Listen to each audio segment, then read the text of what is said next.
Hello, I'm Brian Costello, and welcome to the Teacher's Journey podcast, where we talk with some of the best educators around about learning and life as they share the stories that made them the educators they are today.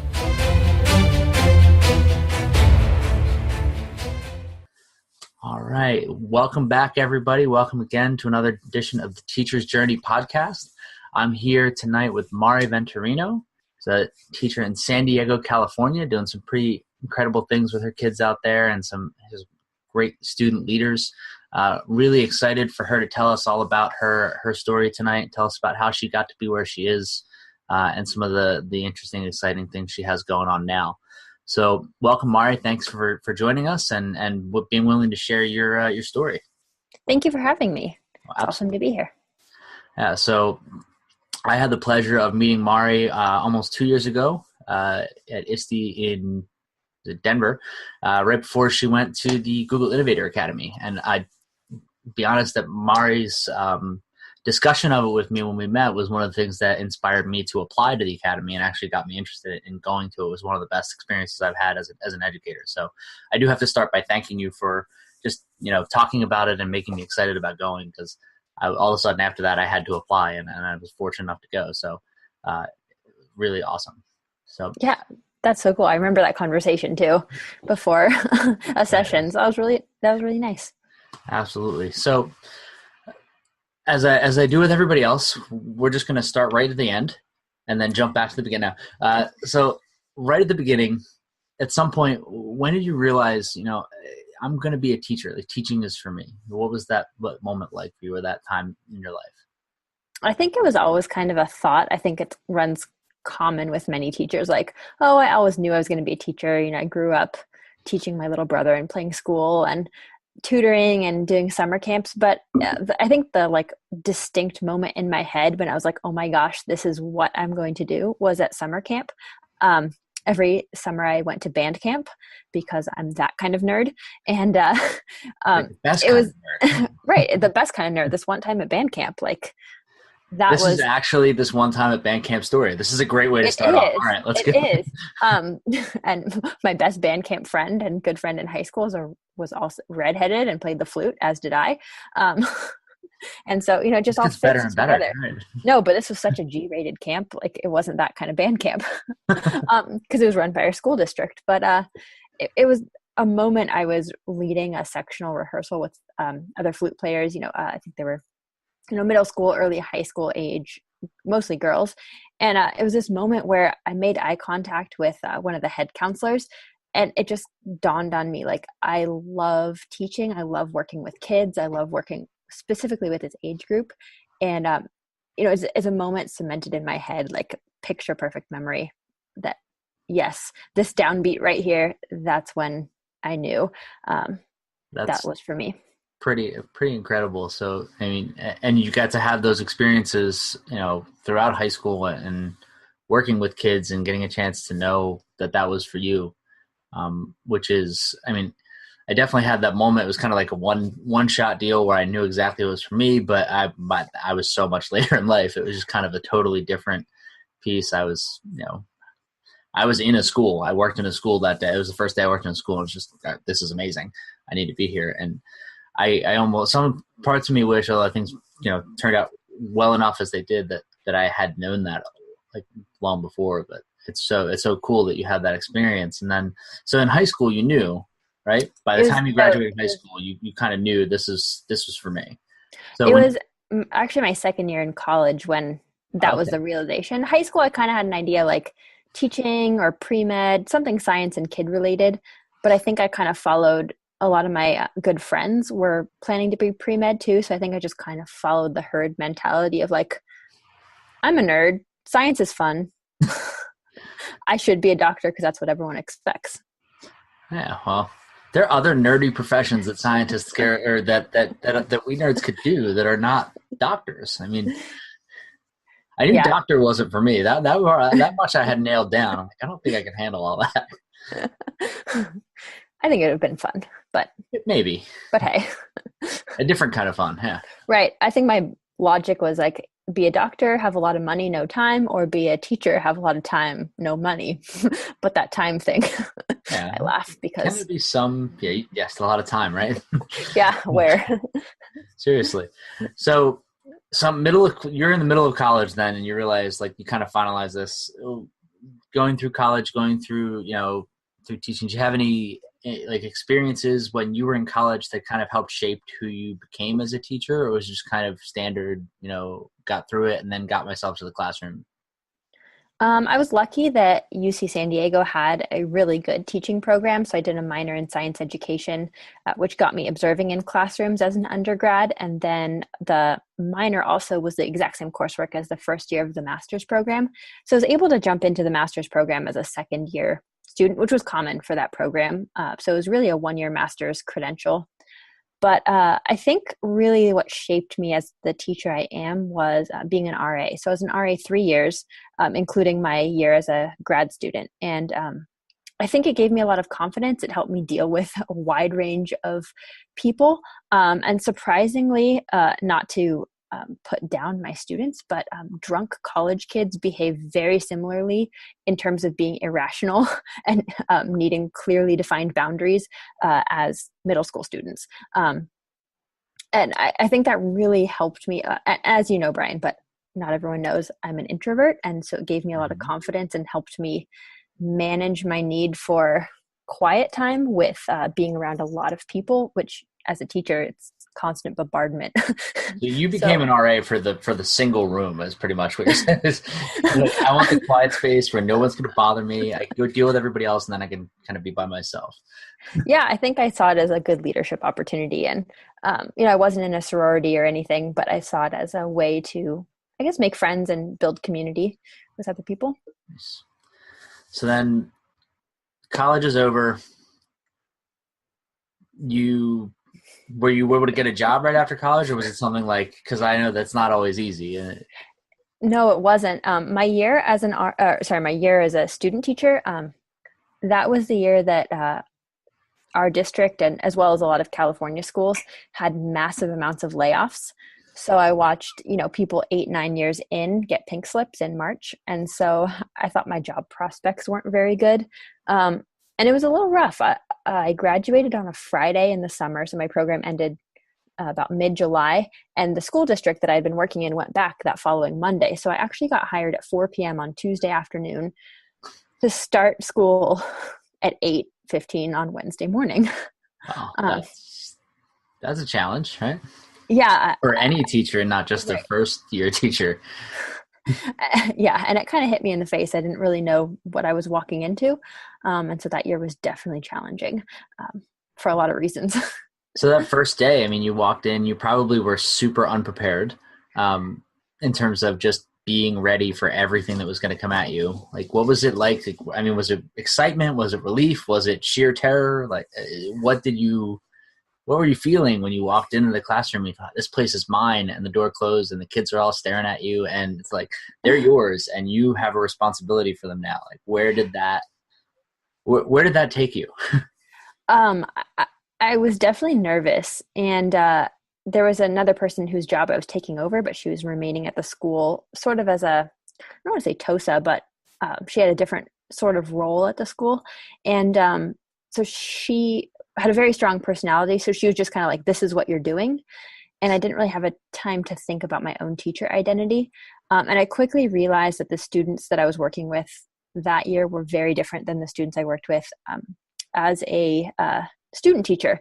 And so not only in just the uh, diverse or less diverse makeup, but also just in their overall ability and academic skills. And so I really struggled, I think, with the population at first because I had a lot of English learners and there was no bilingual classes. So I had students that their English was at zero, and I had almost all of the RSP students as well. um, so in two of my classes, I had two aides. I had a bilingual aide and a special You, ed aide. you had the class with all the adults in it, which is always was always my class. Like even when I Yeah, became a tech teacher, I always had the yeah, class. I've always had the class where all the aides are in there. yeah. Like, oh, party! I get the Right. party room. Right? And I loved it, but there was a lot of behavior management challenges that I didn't have at my student teaching school. And socioeconomically, they're about on par with each other. Like, but it was just, I guess, the school culture where the students were a little more all over the place. And so that was, I mean, you said it was a challenging year, and I think it's a challenging year for everybody.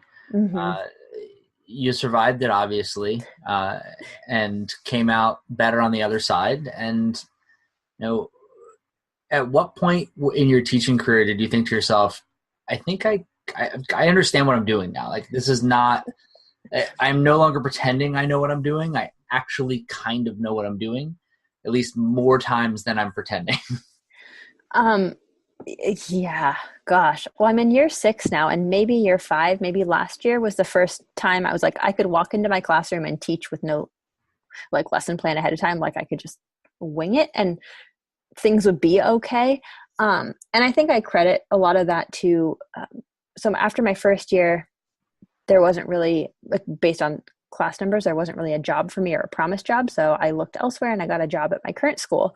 And so I think giving myself the time to start over, have a reset button, be like, okay, I learned a lot my first year. Now I can be the teacher I want to be in my second year. And get in ahead of time, decorate my classroom, arrange it the way I wanted it. I think that really kind of laid the foundation for me to feel comfortable finally last year. Yeah, I mean, that's wild. I mean, 5, 6 years in, and seeing a lot of the things and reading through your blogs and seeing the things that your classes do and your kids put out over the past couple of years, you know, I would just assume that you would have said, I felt really good about this for the last 4 or 5 years at least, because your kids do really great things. And I'm thinking to myself, obviously she's been on top of this for 4 or 5 years for sure, because these are things that in my 11th year that some of them I still am not able to get to work with kids, and sometimes I'm and the things that we're putting out, like, now I finally feel comfortable taking the risks like that, because, and I did that in other classes in a different school, but I think at the beginning I was really just naive, and I was taking those chances because I didn't know any better. And then, and then, and then afterwards, it was just me not really knowing. Like, I thought I knew what I was doing, and then that kind of blew up in my face, and then I had to figure out what I was actually doing. So yeah, I think it's interesting. This, like, to say that it's only been a year or so that I really feel good about what I'm doing, because, and I think that's one of those things that people don't realize when you see some of the teachers that you see putting out this great work, these great projects, these really cool things that kids are doing, and they're doing all these programs or these projects and things where they're leading, and they're creating these awesome opportunities for kids, and you think, that's amazing. I have no idea how to get there. And there's plenty of things for me that I'm like, I have no idea how I would get my classroom that way. One thing I think of is like problem-based learning or project-based learning. I've played around with it a little bit, but the people that are doing like full inquiry, I'm like, wow, how do you get there? And I think that brings up a really good point, that like you see all this stuff on social media and you think, oh man, like, I'm never going to be, that good, or like that person's putting out so much great content. But like, there's so many days in my classroom where I'm just like, oh my gosh, I have no idea what I'm doing. Or, oh my gosh, that lesson bombed. My kids have no idea what they're doing. Or 2 kids turned in that assignment. Or I just yelled at my kids because I'm so frustrated. And so you walk into my room and I'm really transparent. I don't need anyone to set up an appointment before they come in. Just walk in. Like, if it's great, it's great. If it's not, let's talk about it and how can I make it better? But there's plenty of days when everything bombs and I'm like, why am I even here? Yeah. But So I I think think that level of confidence, that level of comfortability with yourself and with your classroom and with your practice is what is, that's what good teaching looks like. Okay, this didn't work. How do we make it better? And if somebody comes in and says, hey, that was ridiculous, like, what on earth were you doing? You don't just get mad or frustrated or upset. I mean, maybe you are a bit, because it's only human, but you also are looking for a solution. You're looking for a way to make it better. And I know like that took me a little while. Like took me, it's 5, 6 years into my career probably before I was really at the point where, all right, this stunk. Like it was terrible. I know it was terrible, or I know that I was kind of just mailing that in and I just assumed it would be really great, but it wasn't. And how do I, how do I not like, how do you really fix those things? Like, I was just like, look, I'm doing all the cool things that other people are doing. Nobody else does these cool things, right? So then you're thinking to yourself, well, why don't you recognize how great this is? And then when you really are reflective about it, you think, well, it wasn't all that great. It wasn't that good. Like, it could have been so much better. So I think that's just a testament to one, you being very comfortable with what you're doing, and also feeling comfortable with the people who you work with too. Like uh, trusting them at least enough that you know that their interest is also in making it better. So I Yeah, mean, definitely. is that the kind of feeling like when you work at your school now? Is it something that you felt like was always there at your school? Is it something that like you got there and you said, like you had said, that second year was a good reset year for you where you got to kind of figure yourself out and start working towards being the teacher you wanted to be. So it seems like you kind of have to be in the right environment for that to work. Like you have to have some people around you who support that. I mean, do you have anybody who really like helped you get there? Because I really want to dispel the idea that we have these like we all teach ourselves to learn things, and that's great, but we are not self-made people. Like we're not self-made. We all have people. So can you tell is the people that you have or had Yeah, along the way? definitely. So that my second year teaching, and that was the first year at my current school. I was hired, like late May, so well before the school year started. But then when I got to the school, there were still quite a few opening positions because the school had just been restructured, and so they wiped the majority of the staff and hired all new people. But there was a lot of jobs not filled, and I think teachers didn't want to come to our school, and so it ended up that four other girls were hired right about my age, within a couple years, and within the first couple weeks of school. And we just kind of banded together, and every Wednesday we'd have lunch together, and we jokingly called ourselves the new teacher support group. um, which it kind of got us through a lot of challenging things that year. Kids, lesson planning.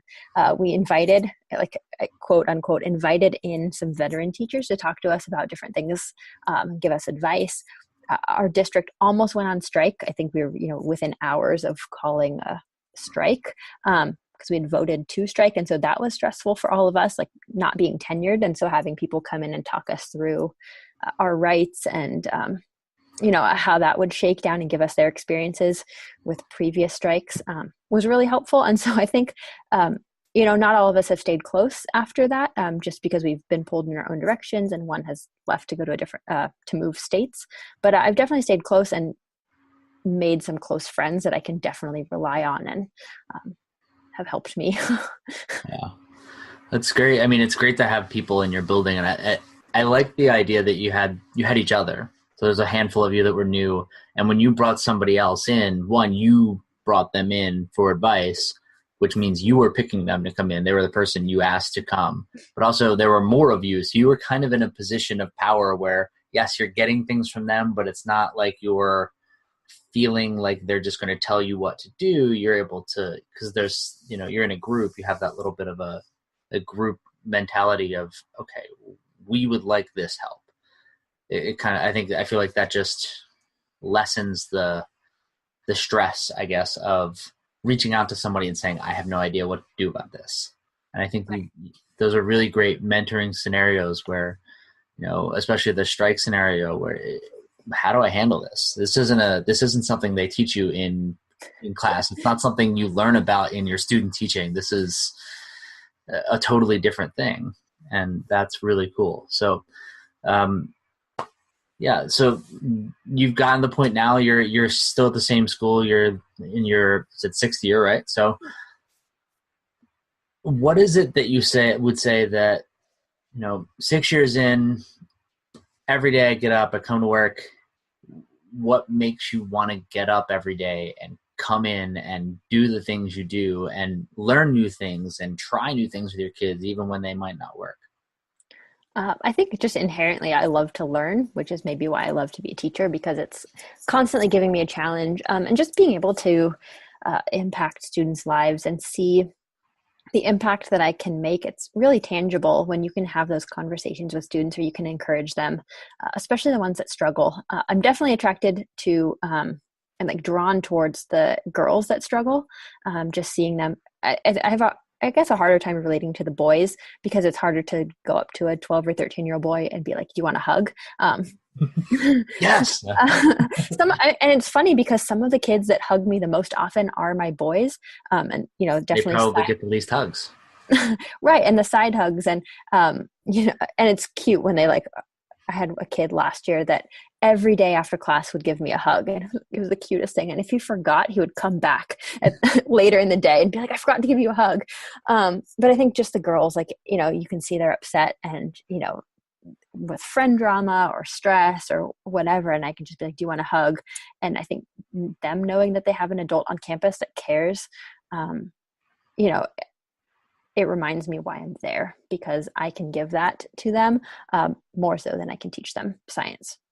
Yeah, and I actually had that conversation with my kids yesterday. I said I can't, and to give this some frame of reference, we're talking just a day after 2 days after the mass shooting in Parkland, and I just said to the kids, I can't teach anything else until I talk to you about you guys and that you're important to me and that I'm here and I don't need to be the person you come to, but I don't want you to think you can't. And I just need you to know that because I don't see them every day. Like I see my kids very sporadically now. I get them. Sometimes I see them for 2-3 weeks at a time. Other times I won't see them for 2 weeks because I work with a bunch of different kids. And when they're working on projects with me, they come in. So actually at that same feeling, that importance of how important it is for kids to know that, like, yeah, I want to teach you all this cool stuff with technology and I want to teach you how to, 3D design things and build your own virtual reality stuff. But I also want you to know that there's more to life than that. And that, you're important. And that's such an important thing for, especially middle school kids. There's so much going on with them that there's so much going on with them. Like there's never a moment where there's not so many things going through their head that I don't think I could handle it anymore. If that stuff was still going through my head now, my brain would explode.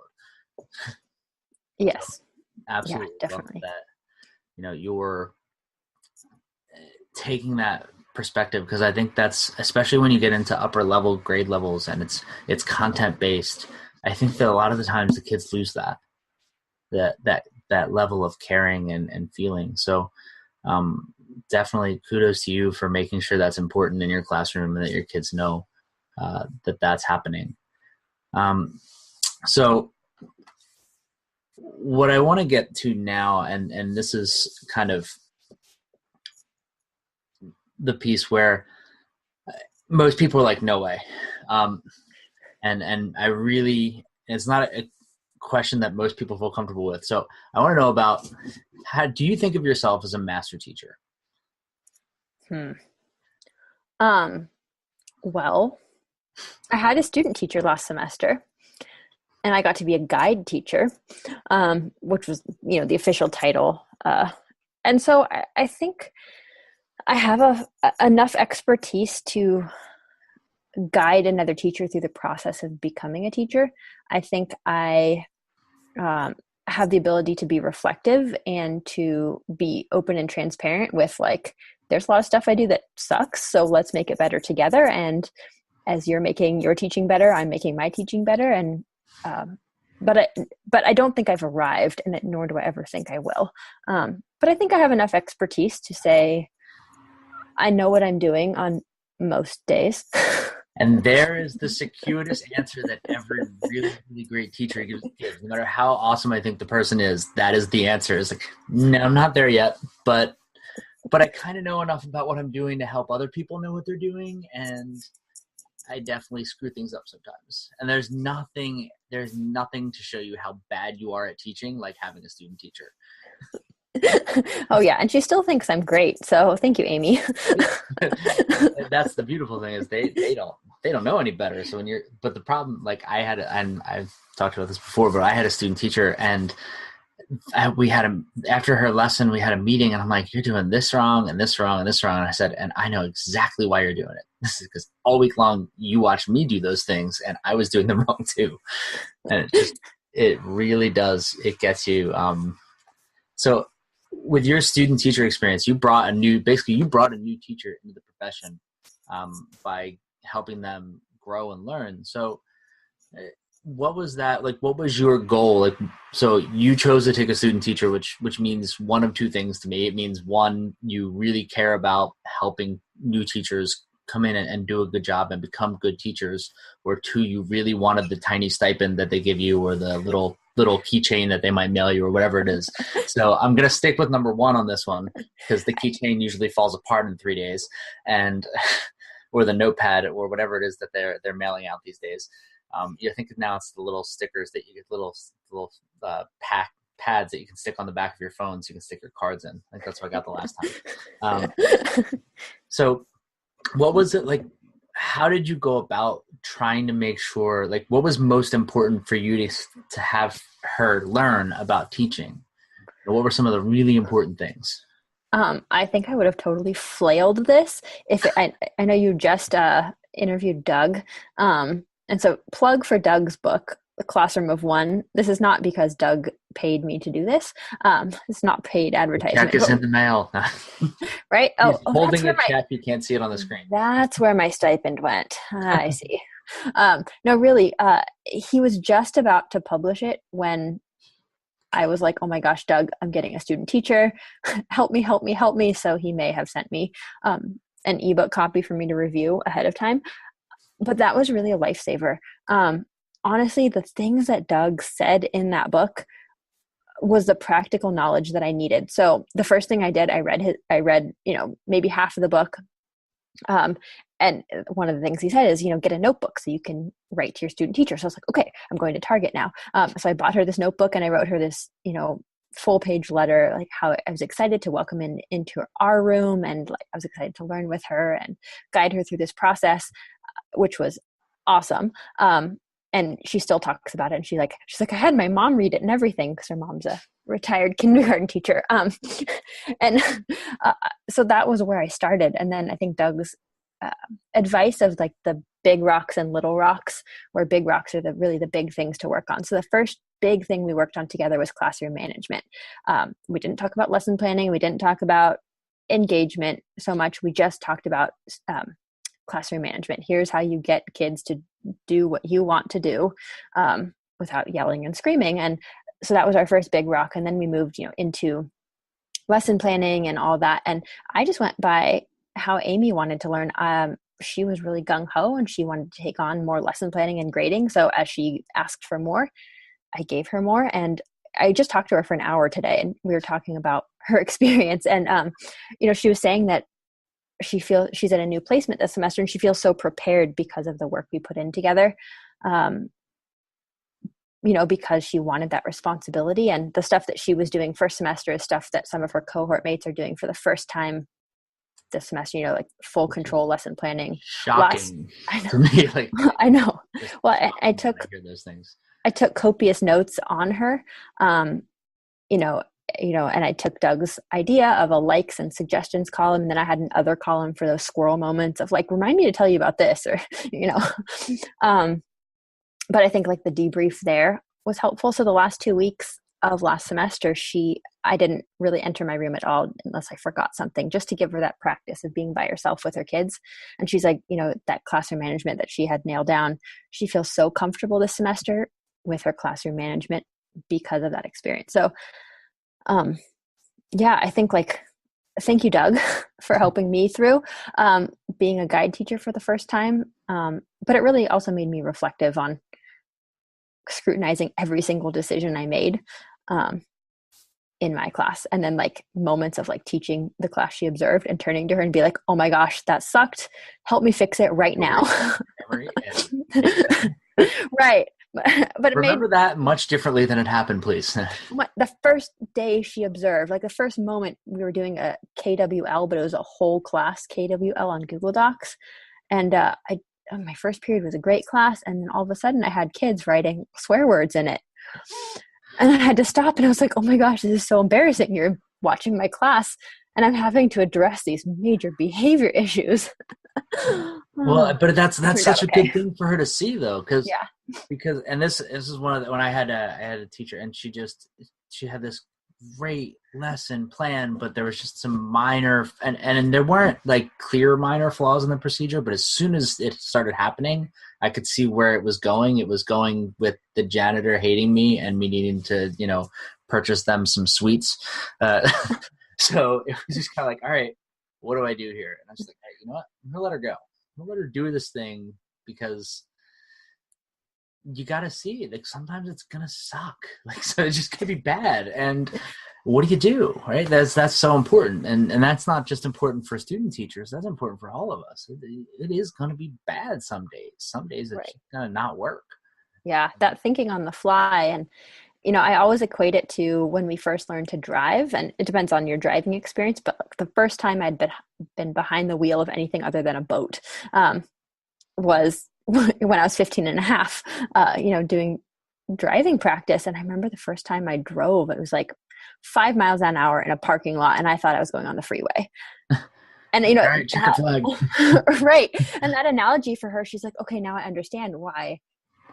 She's like, I understand why I'm having a hard time, like processing everything going on around me because it's happening so fast. And I think like now, we're on the freeway, like eating, and we're doing whatever, changing the radio and not texting. Definitely not on your phone. Definitely not on our phone. Maybe at stoplights. Yeah, I didn't maybe. say that on a podcast. Definitely not. No, definitely, we're Definitely definitely not. not doing that. Never, ever, ever. No. But I think that analogy, and for teachers, that are struggling and are newer to the profession, just know it does get better. And it's like driving, you start out in a parking lot, then you move to side streets, then you move to main streets, then you move to the freeway, and then you get your license, and then good luck, because no one else is in the car with you with a brake pedal. Like, all right, don't hit anything. Right. And when you do, just learn from softly. it. Right. Yeah. Yeah.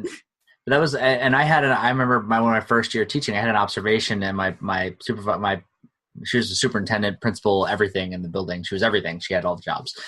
So she was observing, and the lesson was awful. It was just so bad, and everything was terrible. And I looked at her, and I'm like, I wanted to stop that, but I assumed you needed to see the lesson that I was trying to show you. And she goes, no, you should have stopped that. She's like, you should have stopped that about 10 minutes in and either said, this is done and I'm moving on to something else, and can you come back later, or just this is over with and moving on to something else. And I would have observed that. She said that would have been so much better than you trying to beat this dead horse, because it ain't happening.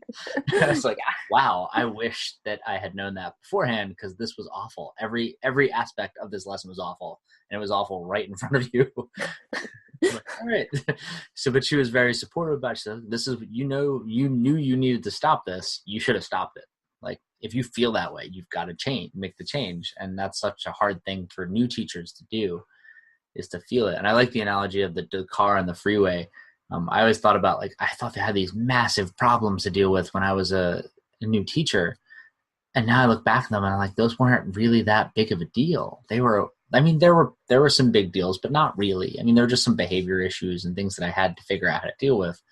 And I think about now the stuff that I'm trying to do, and you're trying to, shift culture in a school building, or you're trying to, make changes in education on a grand scale. And that's a mountain of a problem. I never actually climbed a hill before that. So when I was, I live below sea level. It's all flat here. So, the biggest thing I ever ran up was a bridge. And then I got to college and I was in Pennsylvania and I had to run with the soccer team. I ran up a mountain before school started for preseason. I'm like, I thought I was going to die because I'd never been run up a mountain before. And that's kind of the same thing. It's that it gets better and it gets easier. And there are times when it still feels like you're going a million miles an hour and you shouldn't be. But for the most part, it does slow down. And that's important to learn. So that's really good advice. Do you have any other, like, really strong piece for anybody, whether they're new or they're struggling, or and one of the things that hurts me the most is when you get the teachers and they just don't feel it anymore. And they're there and they're not going anywhere because what else are they going to do? But they're going to sit there and they're going to suffer through the next 10 years or 15 years, whatever's left in their time. And basically it's a prison sentence at this point because they don't love what they're doing anymore. Um, Anything that maybe can help some of those people figure out where they're at, how to get past some of those things, whether it's those people or people coming in who need that kickstart to get going, anything like that.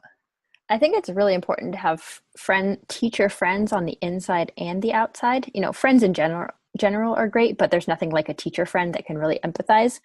And I'm thankful that I have good friends at my school and also outside my school because, there's some days that are just horrible for whatever reason. And so I can go to the people at my school and just have a quick vent, and say, hey, okay, here's what's going on. I just need to get it all out and then move on, not linger over it. So, I'm cool with venting as long as there's a clear start and end and doesn't turn into complaining.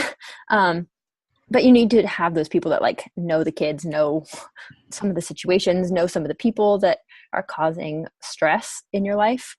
But then also the teacher friends on the outside who, don't know all of that and can just really encourage and support from that place. And then, these are also the people that encourage me to try new things and be better and look for new and innovative ways to engage kids. So I think just being able to connect to a community, whether it's face to face, whether it's on Twitter or any other social media, text messages, coffee dates, happy hour, whether you drink or not, those shared meals together with other teachers are so essential to our sanity. And you can't see this, but maybe you'll be able to hear it on the audio feedback where my head was shaking up and down, nodding yes for the whole thing, because I can't stress how important that really is to have people in your building and out of your building. And I think that's great advice.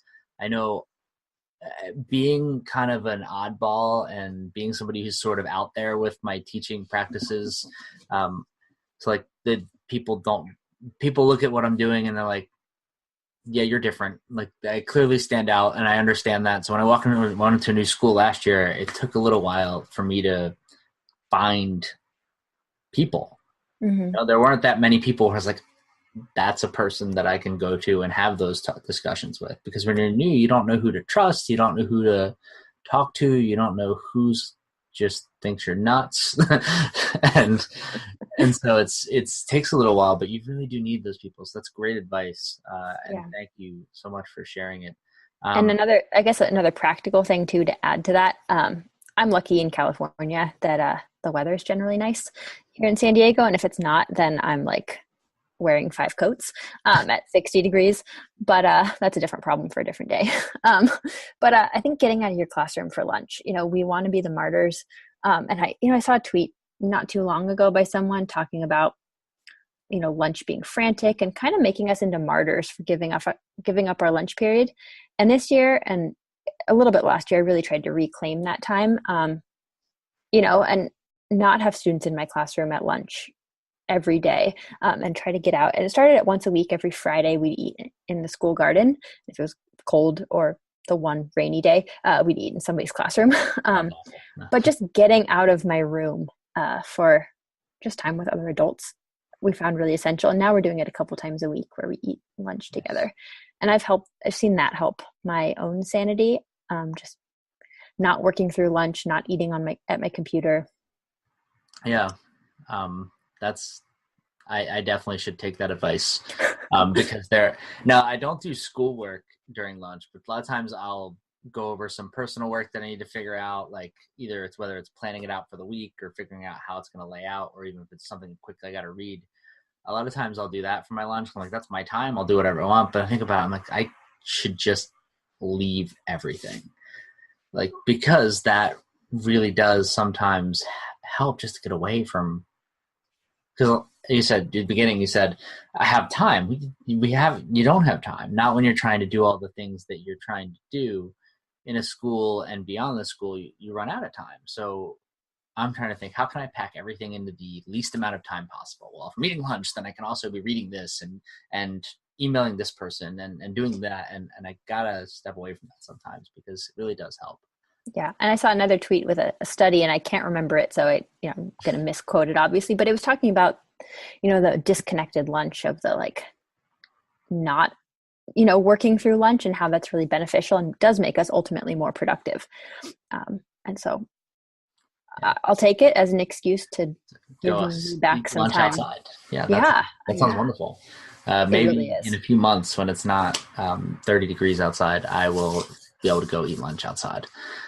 I'm looking forward to that at some point because we did just put some outside seating in, like outside the cafeteria, and nobody used it in the fall because none of the kids would go out. Like nobody went out there. So Oh.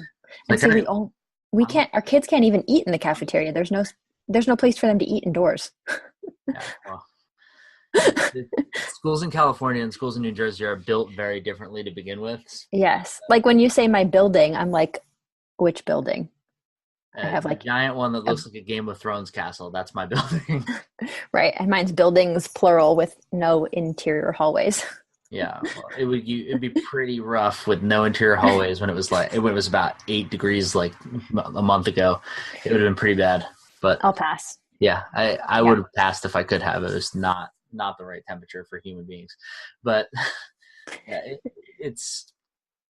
and that's an interesting difference between the schools. But yeah, I do have to find time to get away for lunch, and I think that's a really good piece of advice for people, especially as you're and whether it's just away. And I think that's a time that I see a lot of venting that gets out of control, of course. But um, maybe if we were outside and it was nice and beautiful and we were feeling really warm and good, then we wouldn't be, that wouldn't be an issue.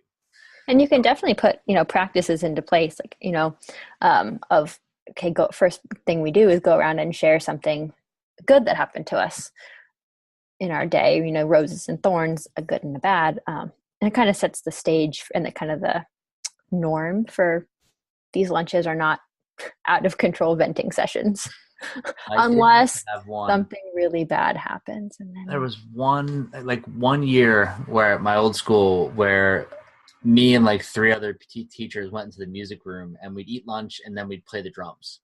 And most of us couldn't play the drums, but we'd just eat lunch and we'd bang on like the bongo drums, and that was your stress relief.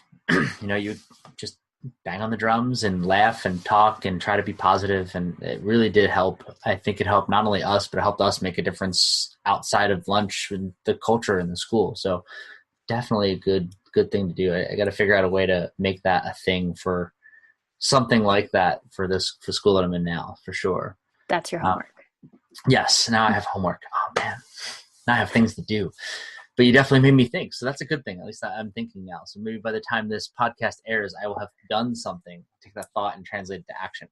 Um, in the meantime, I'm going to let you go. This has been an awesome conversation. I really appreciate you taking the time to share your story with all of us. I want to let everybody know that Mari is the, I don't know, editor or curator, I think maybe both of those things, Both. of a teaching book called Fueled by Coffee and Love. She's got one edition out already, which I was fortunate enough to contribute to, and another edition coming out sometime between late spring and early summer, depending on when you can fit those things in between beautiful walks at lunchtime. And probably going to be looking for new contributors for a third edition. You never know. So if you have really great teaching stories, and if you want to read really uplifting and or relatable teaching stories, there are great chapters in this book that I'm excited for the next one to come out. There's just a lot of people sharing a lot of themselves and what they do. And you each time you read one, and they're not long stories, but each time you read one, you get to know somebody a little more personally, and you really get to feel a bit about who they are. So check the book out. It's called Fueled by Coffee and Love, and a really great project that Mari put together and is continuing to work forward with. So thanks so much again for spending the time with me and kind of sharing. You're probably exhausted now from talking about yourself for all this time. We didn't get to talk about introverts, and I don't know how I didn't get that topic out of you for tonight. We might have to have that podcast another day where we talk about being an introvert and how that is a thing and how it works in teaching, because it's not easy to do that. I know I will probably not make a sound for the next hour. Uh, Right. I'm going to go make dinner and hide. so, well, thank you so much, and really looking forward to talking to you again sometime soon. All right. Thank you. Thank you, Mari. So I have to thank one more time our guest this evening, Mari Venturino, for her inspiring story, her candid honesty, and her many, many ideas and thoughts that just make you stop and think. So you can get in touch with Mari on Twitter at Miss Venturino. You can read her books that she's been curating, Fueled by Coffee and Love. First one out now, second one to be out soon. And you can check out her work and see what she's been doing in her classroom at blog.mariventurino.com. Thanks so much, Mari, for joining us, and I can't wait to have everybody come back for the next episode, next journey of the Teacher's Journey podcast.